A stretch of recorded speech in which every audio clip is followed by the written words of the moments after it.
Railway माल वाहतुकीला वेग आणि प्राधान्य देणाऱ्या उत्तर प्रदेशातल्या समर्पित पूर्व मार्गिकेच्या टप्प्याचं पंतप्रधानांच्या हस्ते लोकार्पण.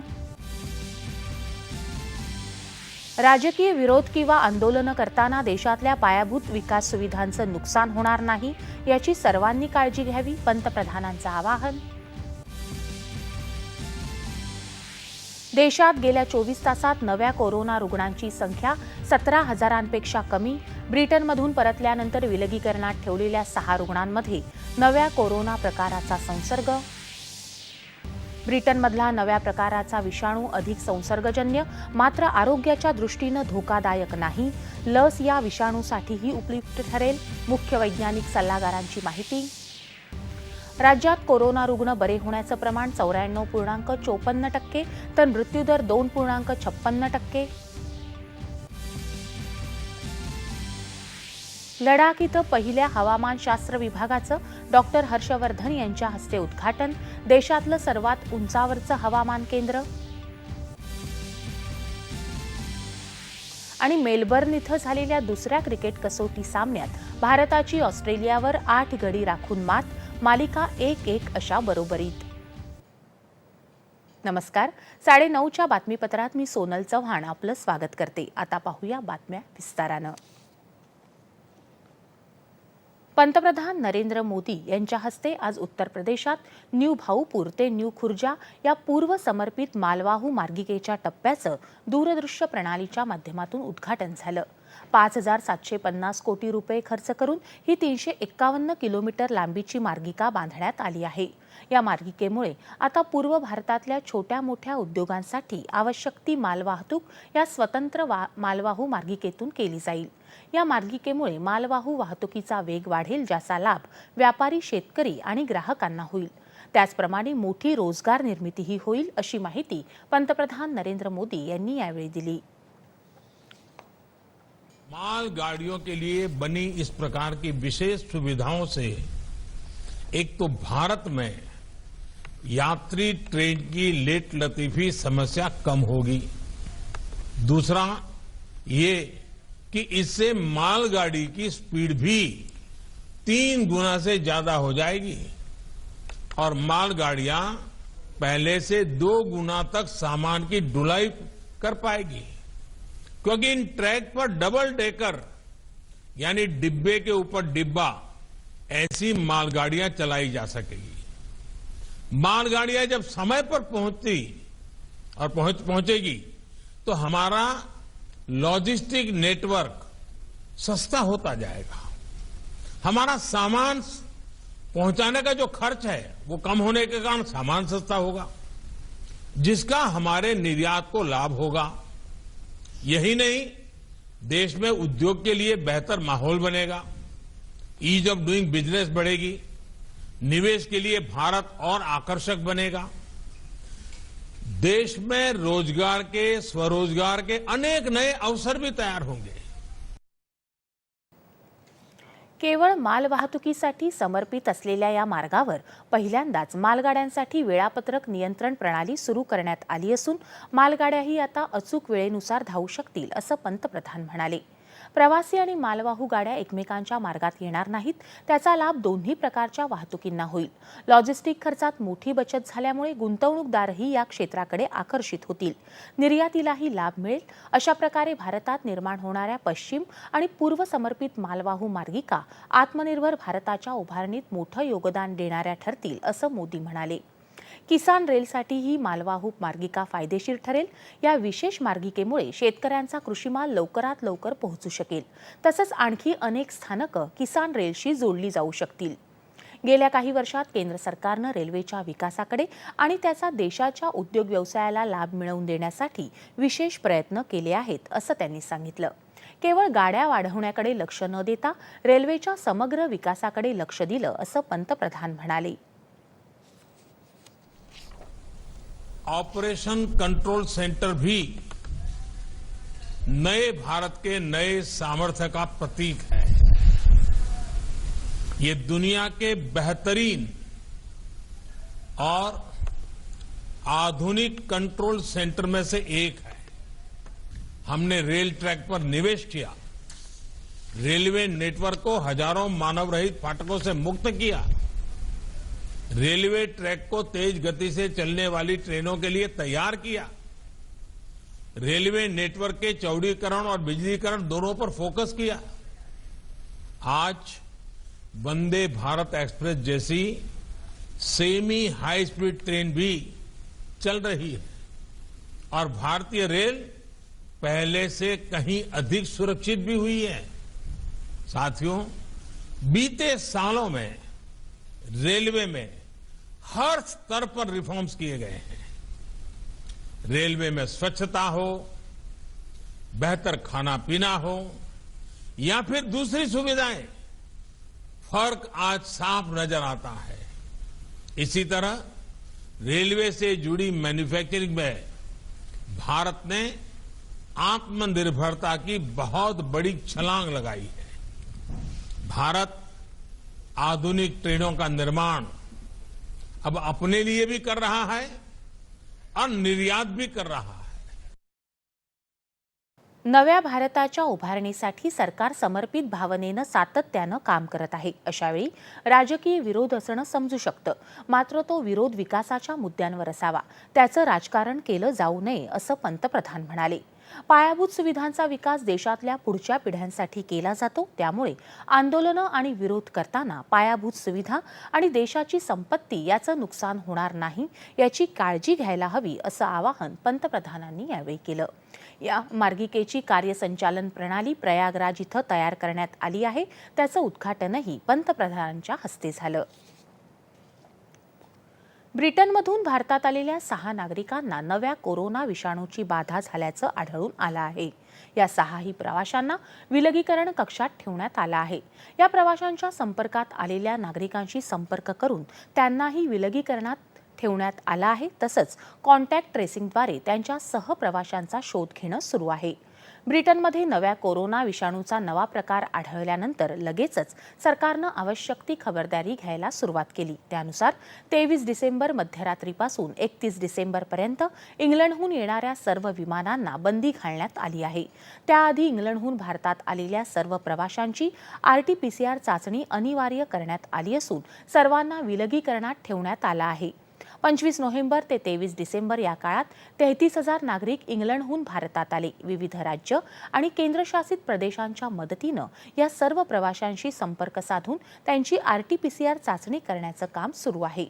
नव्या प्रकारच्या कोरोना विषाणूच्या पार्श्वभूमीवर कोविडसाठी स्थापन करण्यात आलेल्या राष्ट्रीय कृती दलाची बैठक 26 डिसेंबरला घेण्यात आली। यात चाचण्या, उपचार, निरीक्षण आणि प्रतिबंधक उपायांवर चर्चा करण्यात आली। नव्या प्रकारच्या विषाणूचे रुग्ण आढळल्यास काय खबरदारी घेतली जावी यासाठीचे प्रमाणित कार्यान्वयन प्रोटोकॉल सर्व राज्य आणि केंद्रशासित प्रदेशांना 22 डिसेंबर रोजीच कळवण्यात आले आहेत। दरम्यान पुण्यात नव्या कोरोना स्ट्रेनचा एकही रुग्ण आढळलेला नसल्याचं पुण्याचे महापौर मुरलीधर मोहोळ यांनी आज स्पष्ट केलं। संक्रमित होत असलेला कोरोनाचा जो नवा स्ट्रेन आहे याच्यामध्ये एकही रुग्ण याच्याप्रमाणे आपल्याला आजपर्यंत पुण्यात सापडलेला नाही। काही प्रसार माध्यमामध्ये अशी बातमी नक्की होती की पुण्यामध्ये असा रुग्ण सापडलाय, परंतु ते जे काही सॅम्पल होतं हे सॅम्पल चेन्नईच्या एका पेशंटचं होतं। त्यामुळे पुण्यात आजपर्यंत असा एकही पेशंट आपल्याला सापडलेला नाही। त्यामुळे या सगळ्या ह्याच्यात काळजी करण्याचं कारण नाही। महानगरपालिका आणि पोलीस हे दोघेही मिळून जी लोक आजपर्यंत संपर्कात आलेली नाहीत त्याच्यासाठी कामाला लागलीत आणि लवकरच ते सुद्धा आपल्याला त्या लोकांपर्यंत पोहोचून त्यांची सुद्धा आपण चाचणी घेणार आहोत।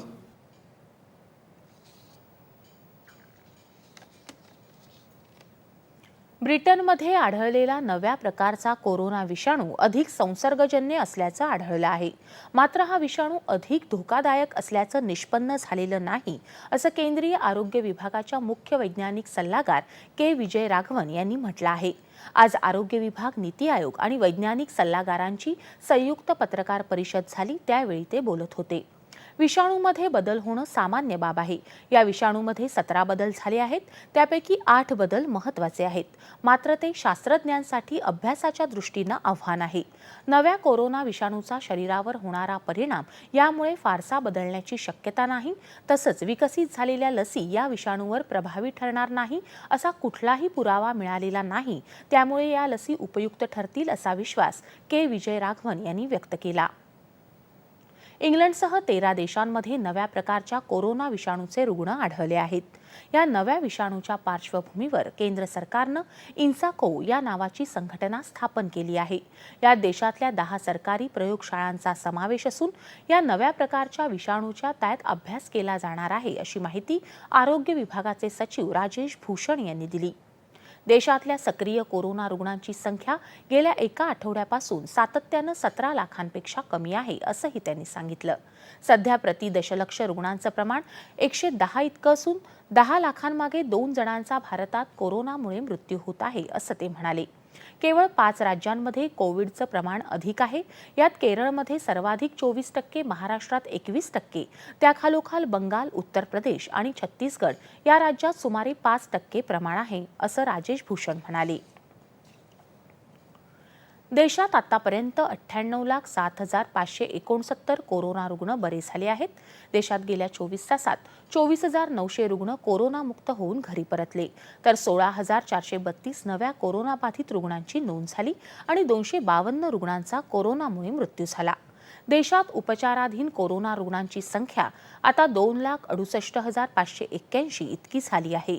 एकूण कोरोनाग्रस्त रुग्णांपैकी उपचार घेत असलेल्या रुग्णांची टक्केवारी कमी होऊन 2.63% इतकी झाली आहे, अशी माहिती केंद्रीय आरोग्य मंत्रालयानं दिली आहे. तर कोरोना रुग्ण बरे होण्याचं प्रमाण वाढून आता 95.92% पोहोचलं आहे. देशातली कोरोनामुळे दगावलेल्यांची एकूण संख्या 1,48,153 वर पोहोचली आहे. सध्या देशाचा कोरोना मृत्यूदर 1.45% स्थिर आहे. देशात आंध्र प्रदेश, गुजरात, पंजाब आणि आसाम या 4 राज्यांमध्ये कालपासून कोरोना विषाणू लसीकरणाचा सराव यशस्वीपणे करण्यात आला. विविध लसीकरण मोहिमांमध्ये प्रत्यक्ष काम केलेल्या अनुभवी स्वयंसेवकांच्या मदतीनं ही सराव मोहीम राबवण्यात आली. कोरोनाची लस देण्यासाठी ठरवण्यात आलेल्या प्राधान्यक्रमानुसार लस देण्यासाठीची आखणी या सरावामुळे करणं शक्य जाईल. लसीकरण मोहिमेतली आव्हानं ओळखायला यामुळे मदत होईल. लसीकरणाची प्रक्रिया अधिक सुलभ होण्यासाठी हे गरजेचं असल्याचं केंद्रीय आरोग्य मंत्रालयानं म्हटलं आहे. लसीकरण प्रक्रियेतल्या विविध स्तरावरच्या व्यवस्थापकांना या सरावामुळे प्रत्यक्ष अनुभवाचा फायदा मिळू शकेल. कोविडबाबतची प्रतिकार क्षमता वाढवताना कोणतीही प्रतिकूल परिस्थिती निर्माण होत नाही ना, हेही यामुळे समजू शकेल. या सरावादरम्यान स्थानिक पातळीवर घेतलेल्या आढाव्याचा अहवाल केंद्र आणि राज्य सरकारला दिला जाईल. राज्यात गेल्या 24 तासात कोरोनाच्या 3,018 नवीन रुग्णांचं निदान झालं, तर 5,572 रुग्ण बरे होऊन घरी परतले. राज्यात आतापर्यंत 18,20,021 कोरोना रुग्ण बरे झाले असून रुग्ण बरे होण्याचं प्रमाण 94.54% झालं आहे.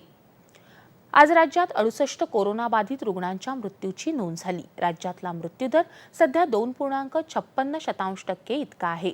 सध्या राज्यात 2,89,560 व्यक्ती गृह विलगीकरणात, तर 3,204 जण संस्थात्मक विलगीकरणात आहेत. दरम्यान मुंबई महानगरपालिका क्षेत्रातल्या सर्व माध्यमांच्या आणि व्यवस्थापनांच्या शाळा येत्या 15 जानेवारीपर्यंत बंदच राहणार आहेत. महानगरपालिकेनं आज एका पत्रकाद्वारे ही माहिती दिली. मात्र पूर्वनियोजित सुरू असलेल्या 10वी आणि 12वीच्या पुरवणी परीक्षा पूर्वनियोजित वेळापत्रकाप्रमाणे सुरू राहणार आहेत, असं मुंबई महानगरपालिकेनं कळवलं आहे. जोगेश्वरी भागातल्या विविध प्रलंबित कामांच्या प्रगतीचा मुख्यमंत्री उद्धव ठाकरे यांनी आढावा घेतला. वर्षा इथं झालेल्या बैठकीला नगरविकास मंत्री एकनाथ शिंदे, आमदार रवींद्र वायकर यांच्यासह विविध विभागातील अधिकारी उपस्थित होते. जोगेश्वरी गोरेगाव भागातले रस्ते सुधारणं, जोगेश्वरी आणि अंधेरी महाकाली गुंफांचा विकास, आरे कॉलनीमधल्या संरक्षित पात्र झोपडपट्टी धारकांचं पुनर्वसन, छोटा काश्मीर आरे उद्यान इथं पर्यटन विकास, नवलकर मार्केट पुनर्विकास, आरे डेअरी पूर्वरत सुरू करणं, जोगेश्वरी पोलीस ठाण्याचं सक्षमीकरण तसंच जोगेश्वरी, मेघवाडी, गोरेगाव आरे इथं नवीन पोलीस ठाणं, शासकीय रुग्णालय महानगरपालिकेकडे हस्तांतरित करणं, फोर्स 1 हद्दीतल्या केल्टीपाडा आणि चाफ्याचा पाडा इथल्या आदिवासींचं पुनर्वसन, जोगेश्वरी इथं मनपा कार्यालयासाठी नवी इमारत अशा विषयांवर मुख्यमंत्र्यांनी अधिकाऱ्यांकडून माहिती घेतली आणि आवश्यक त्या सूचना दिल्या. मुंबईत येणाऱ्या पर्यटकांना आता चित्रपट आणि दूरचित्रवाणीवरील मालिका इत्यादींचं प्रत्यक्ष चित्रीकरणाच्या ठिकाणी जाऊन चित्रीकरण पाहण्याची तसंच कलाकारांसोबत संवाद साधण्याची संधी मिळणार आहे. या संबंधित महाराष्ट्र राज्य पर्यटन संचालनालय आणि स्टारक्राफ्ट मनोरंजन प्राईम लिमिटेड यांच्यामध्ये आज मुंबईत सह्याद्री अतिथीगृह इथं पर्यटन मंत्री आदित्य ठाकरे आणि राज्यमंत्री अदिती तटकरे यांच्या प्रमुख उपस्थितीत सामंजस्य करार झाला. यासह राज्यातल्या प्रमुख पर्यटन स्थळांवर त्या ठिकाणांचा इतिहास आणि वैशिष्ट्य आदींची माहिती देणारे ऑफलाईन QR कोडचे फलक लावण्यात येणार आहेत. यासाठी पोलक स्टार LLP यांच्यासोबत करार करण्यात आला आहे. मुंबईत पुढच्या महिन्यात होणाऱ्या दी मुंबई फेस्टिवल संदर्भात तसंच राज्यातल्या खाद्य संस्कृतीला चालना देणाऱ्या संबंधितही सामंजस्य करार यावेळी करण्यात आला. याशिवाय राज्यात विविध भागात सुरू झालेल्या कृषी पर्यटन केंद्रांना नोंदणी प्रमाणपत्राचं यावेळी वितरण करण्यात आलं. चित्रीकरण पाहण्यासाठी खास तयार करण्यात आलेल्या बसचंही यावेळी ठाकरे यांच्या हस्ते आरंभ करण्यात आला. या बसच्या माध्यमातून पर्यटकांना प्रत्यक्ष चित्रपट आणि TV मालिकांचं चित्रीकरण पाहायला मिळणार आहे. याशिवाय मुंबईत यापूर्वी चित्रपटांचं जे शूटिंग झालं त्या स्पॉटवर उतरण्यापूर्वी बसमध्ये त्या चित्रपटातल्या त्या स्थळाचा भाग दाखवला जाईल आणि नंतर ते लोकेशन दाखवलं जाईल. पेडर रोड इथल्या फिल्म डिव्हिजनचं फिल्म संग्रहालयही दाखवलं जाणार आहे. कोरोनानंतरच्या काळात जगभरातील पर्यटकांसाठी महाराष्ट्र हे महत्त्वाचं पर्यटन स्थळ म्हणून नावारूपाला आणण्यासाठी महाविकास आघाडीचं सरकार कटिबद्ध आहे. आज करण्यात आलेल्या सामंजस्य करारांमुळे मुंबईसह राज्याच्या विविध भागातल्या पर्यटन, खाद्य संस्कृती, बॉलिवूड, टुरिझम यांना चालना मिळणार आहे. पर्यटन स्थळांवर QR कोडचा वापर झाल्यानं आता अत्याधुनिक तंत्रज्ञानाचा या क्षेत्रात प्रभावी वापर सुरू होत आहे, असं मत आदित्य ठाकरे यांनी यावेळी व्यक्त केलं. येत्या जानेवारीपर्यंत 3 विमानतळांचं खासगीकरण केलं जाईल. तसंच आणखी 6 विमानतळांच्या खासगीकरण करण्याची प्रक्रिया पूर्णत्वाला येत आहे, अशी माहिती केंद्रीय हवाई वाहतूक मंत्री हरदीप सिंग पुरी यांनी दिली आहे. नवी दिल्लीत आयोजित पत्रकार परिषदेत ते आज बोलत होते. ब्रिटनवरून येणाऱ्या सर्व विमानांवर बंदी घालण्यात आली आहे. तसंच आतापर्यंत ब्रिटनहून भारतात परतलेल्या प्रवाशांचा शोध घेतला असून त्यांना आणि त्यांच्या संपर्कात आलेल्यांना विलगीकरणात ठेवण्यात आलं आहे, असंही त्यांनी सांगितलं. नागरी हवाई मंत्रालयानं कोविडच्या काळात या मंत्रालयाशी संबंधित क्षेत्रामध्ये सकारात्मक बदल करून संधीत रूपांतर केलं, असं मतही त्यांनी यावेळी व्यक्त केलं. यावेळी कोविडच्या काळात मंत्रालयानं नागरिकांच्या सहकार्यासाठी वंदे भारत तसंच फेअर कॅम्प यांसारखे उपक्रम राबवले. वंदे भारत अभियानाअंतर्गत आतापर्यंत 6250 विमानांनी उड्डाणं घेतली, तर फेअर कॅम्पमुळे खासगी वाहतूक संस्थांकडून होणाऱ्या प्रवाशांच्या फसवणुकीवर चाप बसला आहे, असंही पुरी यांनी सांगितलं. नव्या कृषी कायद्यात बदल होऊ शकतो आणि तशी तयारीही केंद्र सरकारनं दर्शवली आहे. मात्र हे कायदे रद्द करण्याची मागणी रास्त नाही. अशा पद्धतीनं हे कायदे रद्द केले तर यापुढेही प्रत्येक कायदा अशाच पद्धतीनं रद्द करण्याची मागणी होईल. यामुळे संसदेला आणि लोकशाहीला काहीही अर्थ राहणार नाही, असं स्पष्ट मत केंद्रीय सामाजिक न्याय राज्यमंत्री रामदास आठवले यांनी व्यक्त केलं. ते आज औरंगाबाद इथं पत्रकार परिषदेत बोलत होते. या कायद्यासंदर्भात भ्रम निर्माण केला जात असून वस्तुस्थिती तशी नाही. या कायद्यामुळे शेतकऱ्यांच्या विकासाला चालनाच मिळेल, असंही ते म्हणाले. पंतप्रधान नरेंद्र मोदी हे शेतकरी विरोधी नसून त्यांनी सन्मान निधी अंतर्गत 9 कोटी शेतकऱ्यांच्या खात्यात निधी जमा केला, असंही ते म्हणाले. दिल्लीत आंदोलक शेतकरी आणि सरकार यांच्यात होणाऱ्या बैठकीतून निश्चित तोडगा निघेल, असा आशावाद व्यक्त करत शेतकऱ्यांनी आंदोलन मागे घ्यावं, असं आवाहन आठवले यांनी यावेळी केलं. मागासवर्गीय विद्यार्थ्यांच्या शिष्यवृत्तीसाठी केंद्र सरकारनं पुढील 5 वर्षांसाठी 59,000 कोटी रुपयांची तरतूद केली असून संबंधित अधिकाऱ्यांना त्यांचे अर्ज भरून घेण्याच्या सूचना दिल्याचं आठवले यांनी एका प्रश्नाला उत्तर देताना सांगितलं. भारतीय लष्कराचा महत्त्वाचा घटक असलेल्या आर्मी कॉम्बॅक्ट एव्हिएशन म्हणजेच युद्ध विमान सेवेच्या प्रशिक्षणार्थींच्या 34व्या तुकडीचा दीक्षांत समारंभ आज नाशिक जवळच्या गांधीनगर हवाई तळावर संपन्न झाला. आज झालेल्या समारंभात हे प्रशिक्षण यशस्वीरित्या पूर्ण करणाऱ्या 33 अधिकाऱ्यांना एव्हिएशन विंग्स देऊन सन्मानित करण्यात आलं. Major general A.K. सुरी यांच्या अध्यक्षतेखाली हा कार्यक्रम झाला. कॅप्टन संतोष कुमार सौरापल्ली यांनी प्रथम क्रमांकाचा सिल्व्हर चित्ता सन्मान मिळवला. लष्करातल्या ध्रुव, चित्ता, चेतक अशी विविध हेलिकॉप्टर्स चालवण्याचं प्रशिक्षण या केंद्रात दिलं जातं. त्याशिवाय आकाशातून टेहळणी करत शत्रूच्या तळांचा ठाव ठिकाणा शोधणं, शस्त्रसामग्रीची वाहतूक, जागोजागी अडकलेल्या सैनिकांना सुखरूप परत आणणं, तसंच वेळप्रसंगी नैसर्गिक आपत्तीमुळे अडकलेल्या नागरिकांची सुखरूप सुटका करणं अशा जबाबदाऱ्या या तुकडीचे जवान पार पाडत असतात. 2020 हे वर्ष लक्षात राहिलं ते कोरोनाच्या अभूतपूर्व संकटासाठी. पण संकटाच्या या काळातही देशात आणि जगभरात अनेक महत्त्वाच्या घडामोडी घडल्या. या घडामोडींचा आढावा घेणार आहोत दृष्टिक्षेप 2020 या कार्यक्रमातून. LIC प्रस्तुत दृष्टिक्षेप 2020.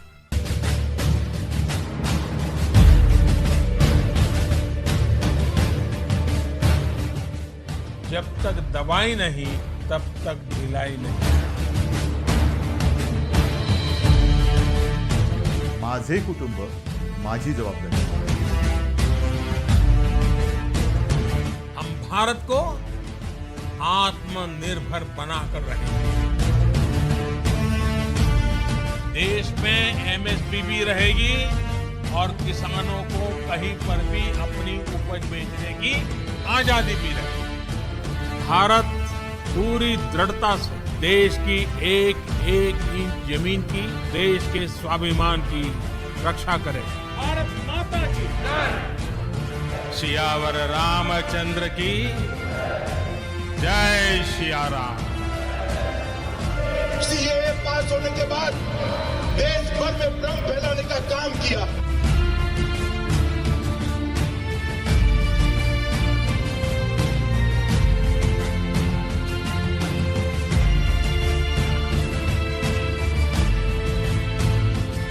The President-elect of the United States of America, Joe Biden.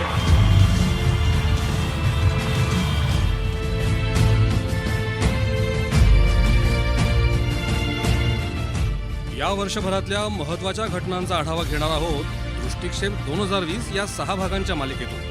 तेव्हा पाहायला विसरू नका. 26 डिसेंबर ते 31 डिसेंबर या कालावधीत रोज रात्री 8:30 ते 9:30 या वेळेत दृष्टिक्षेप 2020 फक्त सह्याद्री वाहिनीवर.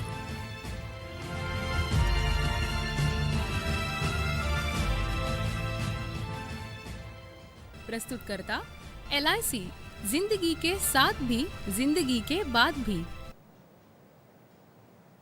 आज दत्त जयंती. अनेक ठिकाणी दत्त जयंती, दत्त पौर्णिमा म्हणूनही साजरी केली जाते. आज दत्त सप्ताहाची सांगता होते. नागपुरात दत्त जयंतीनिमित्त दत्तगुरूंचा जन्म सोहळा भक्तिभावानं आणि आनंदात साजरा करण्यात आला. यावेळी मंदिरात भजन आणि कीर्तन आयोजित करण्यात आलं होतं. आता क्रिकेटची बातमी. मेलबर्न इथं झालेल्या दुसऱ्या क्रिकेट कसोटी सामन्यात भारतानं ऑस्ट्रेलियावर 8 गडी राखून विजय मिळवला. या विजयामुळे 4 सामन्यांच्या मालिकेत दोन्ही संघांमध्ये 1-1 अशी बरोबरी झाली आहे. ऑस्ट्रेलियानं दुसऱ्या डावात 69 धावांची आघाडी घेतली. ऑस्ट्रेलियाच्या 70 धावांच्या माफक आव्हानाचा सामना करण्यासाठी दुसऱ्या डावात मयंक अग्रवाल आणि शुभमन गिल मैदानावर उतरले. मात्र मयंक अग्रवाल केवळ 5 धावा करून झेलबाद झाला. त्यानंतर चेतेश्वर पुजारा केवळ 3 धावा काढून बाद झाला. त्यानंतर शुभमन गिल आणि कर्णधार अजिंक्य रहाणे यांनी भागीदारी करत ही धावसंख्या सहज पूर्ण केली. शुभमन यानं 35 तर रहाणेनं 27 धावा केल्या. आज सकाळी ऑस्ट्रेलियानं 6 बाद 133 धावांवरून आपला दुसरा डाव सुरू केला. मात्र आज कोणालाही मोठी धावसंख्या उभारता आली नाही. वेड यानं 40 तर ग्रीन यानं 45 धावा केल्या. ऑस्ट्रेलियाचा पूर्ण संघ 200 धावात बाद झाला. रविश्चंद्र अश्विन, जसप्रीत बुमराह आणि जडेजा यांनी प्रत्येकी 2 बळी घेतले, तर नवोदित मोहम्मद सिराजला 3 आणि उमेश यादवला 1 गडी मिळाला. त्यापूर्वी भारताचा पहिला डाव 326 धावांवर आटोपला. यामुळे भारताला पहिल्या डावात 131 धावांची आघाडी मिळाली होती. नागपूरजवळच्या हिंगणा औद्योगिक वसाहतीत असलेल्या फर्निचर कंपनीला आज दुपारी 4:30च्या सुमाराला मोठी आग लागली. फर्निचरमुळे आग वेगानं पसरली. आगीनं लवकरच रौद्र रूप धारण केल्यानं अग्निशमन दलाच्या पथकानं पाण्याचा जोरदार मारा सुरू केला आहे. आग पुढे पसरू नये यासाठी अग्निशमन दलाला यश मिळालं असून आग विझवण्यासाठी शर्थीचे प्रयत्न सुरू आहेत. या आगीत कुठलीही जीवितहानी झाल्याचं वृत्त नाही. देशातला नवा केंद्रशासित प्रदेश लडाखला आज स्वतःचा हवामानशास्त्र विभाग मिळाला आहे. केंद्रीय मंत्री डॉक्टर हर्षवर्धन यांच्या हस्ते आज या केंद्राचं लोकार्पण झालं. लडाखचे नायब राज्यपाल RK माथुर आणि खासदार जामयांग नामग्याल हेही यावेळी उपस्थित होते. हे हवामान केंद्र 3500 मीटर उंचीवर उभारण्यात आलं असून देशातलं सर्वात उंचावरचं हवामान केंद्र ठरलं आहे.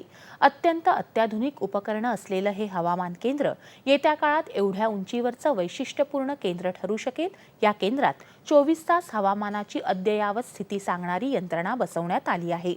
अत्यंत विषम आणि तीव्र हवामान असलेल्या लडाख प्रदेशातल्या स्थानिकांचं संपूर्ण जीवन हवामानाच्या स्थितीवर अवलंबून असतं. त्यामुळे तिथल्या लोकांना हवामानाचा अचूक अंदाज तसंच नैसर्गिक आपत्तीविषयीची पूर्वसूचना मिळण्यासाठी अशा केंद्राची नितांत गरज होती. याआधी लडाख प्रदेश हवामानासाठी सेनेच्या यंत्रणांवरच अवलंबून होता. आता हवामान वृत्त. उत्तर भारतात थंडीचा जोर वाढू लागला आहे. येत्या काही दिवसात उत्तर भारतातल्या बहुतांश भागातल्या तापमानाचा पारा 3 ते 5 अंश सेल्सिअस घसरण्याची शक्यता हवामान विभागानं वर्तवली आहे. राज्यात मध्य महाराष्ट्र, मराठवाडा आणि विदर्भात काही ठिकाणी किमान तापमानात सरासरीच्या तुलनेत वाढ झाली आहे, तर कोकणात अनेक ठिकाणी किमान तापमानात सरासरीच्या तुलनेत किंचित घट झाल्यामुळे मुंबईसह नजीकच्या परिसरात थंड वातावरण आहे. राज्यात येत्या 36 तासात हवामान प्रामुख्यानं कोरडं राहील, तर 31 तारखेला कोकणात तुरळक ठिकाणी पाऊस पडेल अशी शक्यता हवामान विभागानं वर्तवली आहे. आता ठळक बातम्या पुन्हा एकदा. रेल्वे मालवाहतुकीला वेग आणि प्राधान्य देणाऱ्या उत्तर प्रदेशातल्या समर्पित पूर्व मार्गिकेच्या टप्प्याचं पंतप्रधानांच्या हस्ते लोकार्पण. राजकीय विरोध किंवा आंदोलनं करताना देशातल्या पायाभूत विकास सुविधांचं नुकसान होणार नाही याची सर्वांनी काळजी घ्यावी, पंतप्रधानांचं आवाहन.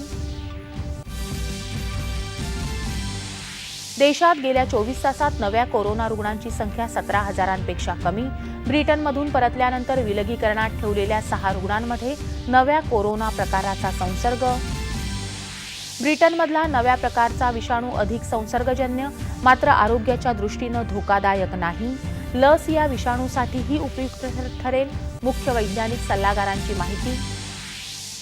राज्यात कोरोना रुग्ण बरे होण्याचं प्रमाण 94.54% तर मृत्यूदर 2.56%.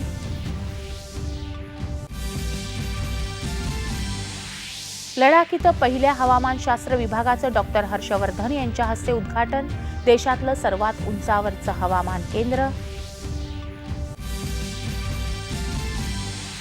आणि मेलबर्न इथं झालेल्या दुसऱ्या क्रिकेट कसोटी सामन्यात भारताची ऑस्ट्रेलियावर 8 गडी राखून मात. मालिका 1-1 अशा बरोबरीत. याबरोबरच हे बातमीपत्र संपलं. तेव्हा पुन्हा भेटूया उद्या सकाळी 8:30 वाजता पुढील बातमीपत्रात. सह्याद्री वाहिनीवर.